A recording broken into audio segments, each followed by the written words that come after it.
In this video, I'll be going over safer methods and how you can invest your money. Let's dive right in.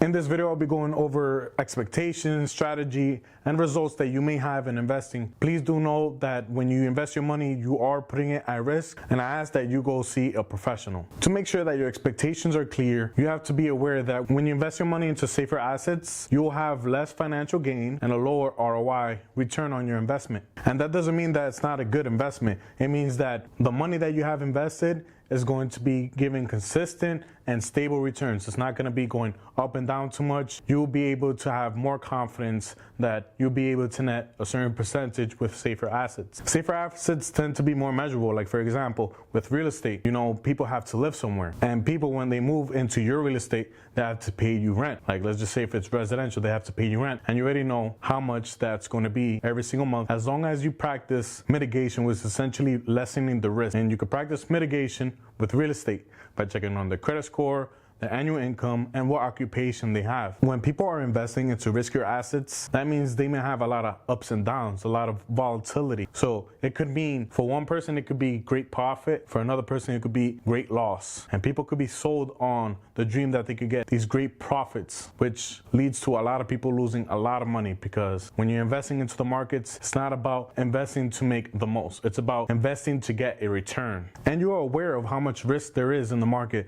That's why you were looking for this video. Though I will always say that it's also a good idea to invest into these riskier investments just so you could gain some exposure to it. You may even be able to score big if you just expose yourself to riskier assets. It doesn't have to be a big size of your portfolio. It could be like as little as 5 or 2%. Some diversification does help. And I would advise that when you choose to invest some money, that it's money that you can lose. It's not money that you need for essentials, for what you need to sustain your current lifestyle. A safer method of investing money would be certificate of deposits, or CDs for short. CDs are essentially a high interest savings account where you're not going to be able to easily take the money out, and that's for good reason. If you're going to invest money and just have it accumulate interest, then you shouldn't even be thinking about taking it out, because you did not need that money. This is money you're willing to lose. It's money that you don't need to fulfill the essentials of your life. Essentially, CDs are in a contract. You pretty much give them a certain deposit amount. It could be $500, it could be $1,000. You could deposit a lot of different amounts, and the contract could last 6 months,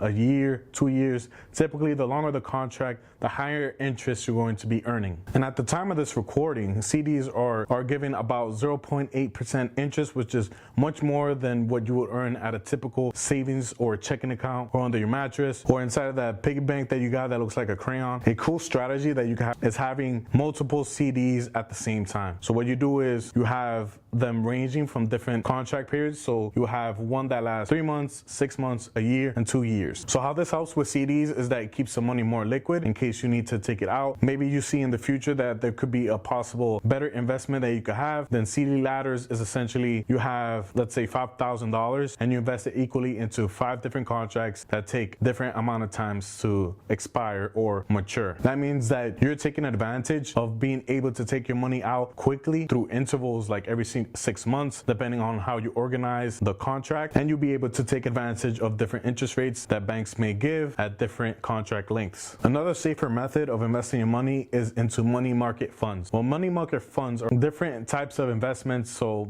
in a market maker fund, there could be CDs, there could be short-term bonds, and other types of investments to keep your risk low, with a lot more diversification compared to other types of investments. You could get money market funds by going to a brokerage firm or a mutual fund. What I would say is better about the money market funds compared to the CDs, the money market funds are much more liquid. You have an easier time taking the money out, and also there's much more diversification when you put your money into these funds. Little side note, make sure you don't take money out of the CD too early. You can get penalized for that, and you could pay a very high fee. You could pretty much see money market funds as a high interest savings account, and they net about a similar interest to CDs, around 0.7% and 0.8%. annually. I'm sure if you use Google and you type in CDs or money market funds, you'll probably find that your bank is already providing these. Another safer method of investing your money is into treasury bills, notes, and bonds. If you're wondering what is the difference between these, the only difference is pretty much how long the contract lasts. A treasury bill can last a year, a treasury note can last 10 years, and a treasury bond can last up to 30 years. What these are essentially loans that the government takes from the people, and they pay a steady and stable interest, and is backed by the government. You could have more confidence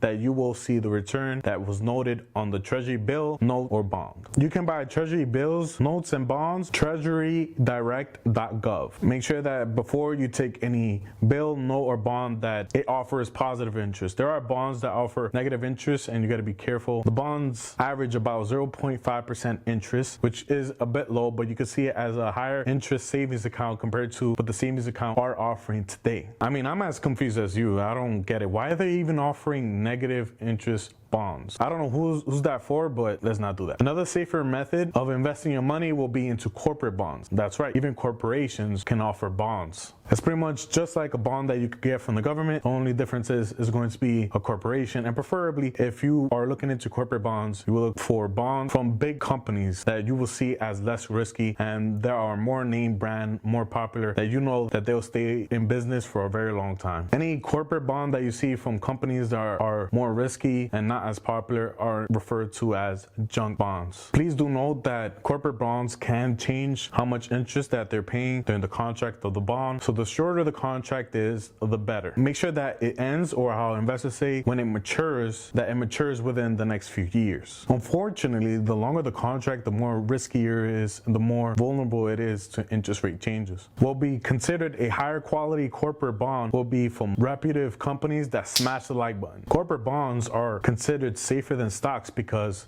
if a company were to go bankrupt, they'll be paying those who bought bonds before they'll pay their stock shareholders. You could buy corporate bonds from brokerages such as E-Trade, Charles Schwab, and Interactive Brokers. Corporate bonds can net about 3.04% return annually. Another safer method of investing your money will be into dividend stocks. If you'd like more information on dividend stocks, I've made a video previously on this. A link will be in the description below. Dividend stocks are essentially stocks of companies that will pay out cash every so often to their shareholders. It could be every 3, 6 months, a year or 2. It depends on the company. Dividend stocks are considered much more safer than your typical growth stock. They'll be less volatile, they'll be less up and downs, they'll be more stable and consistent income that you can expect. The returns that you could get from dividend stocks is up to you because it depends on what you do with the extra cash that these companies are paying out to you. The best option will be to buy even more. That way you exercise compound interest, which is essentially a money multiplier where you buy dividend stocks, and essentially with the money that they paid you, you buy even more, and then they end up paying you even more back. Your returns from dividend stocks can range from 4% to 7% or even higher, especially when you try to exercise compound interest. By buying more and more shares, the more cash that you get from these companies. You can buy yourself dividend stocks in plenty of stock brokerages like TD Ameritrade,